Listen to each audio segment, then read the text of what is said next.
Здравейте, приятели! Благодаря, че сте отново с мен и благодаря за поддръжката. Има много и различни методи как да си почистим кръвоносните съдове. Колкото искате може да ги чистите, но ако не почистите главния кръвоносен съд, а него никой не го чисти, то полза няма да има. За какво говорим? Най-главният кръвоносен съд не е този, по който тече кръв. Това е този, по който текат, или по-точно от който изтичат вашите мисли. Ако вие изчистите вашите мисли, вие ще изчистите целия си живот. Ще изчистите здравето си, ще изчистите личния си живот, финансовата сфера, творчество и бизнес. Всичко винаги започва от мислите. Това е като една основа, един фундамент. Когато човек мисли негативно, какво се случва? Той буквално потъва в тези черни и негативни мисли. Обгръща се от тъмнина, от черна мъгла. И в неговия вътрешен небосвод, вътрешното му небе е покрито с черни облаци.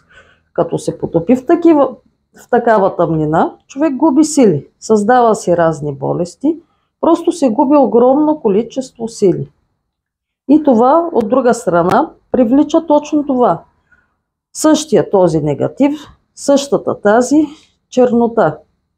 Как всичко това да се изчисти? Как да се избавим от това?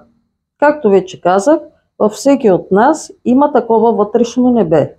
Освен това, също има и вътрешно слънце.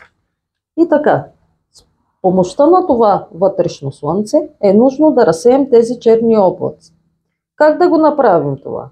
Нужно е да почувствате вътрешното си слънце, източника си на вътрешната си светлина. Започнете да обирате негативните си мисли.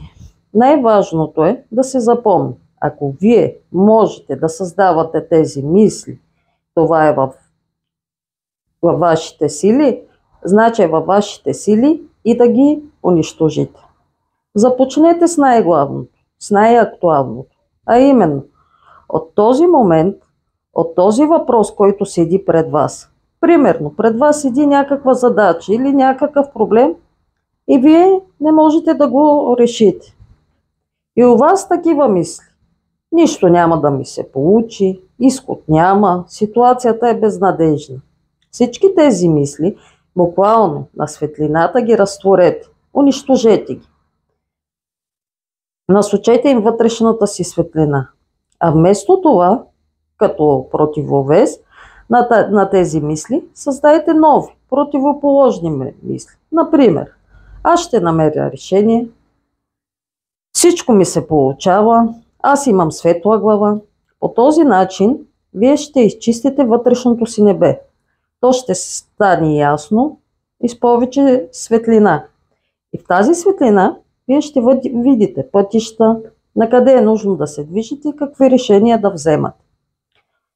Очистите ли вашите мисли, напълно ще изчистите и живота си, в това число и здравето си. Благодаря и довиждане до следващия път.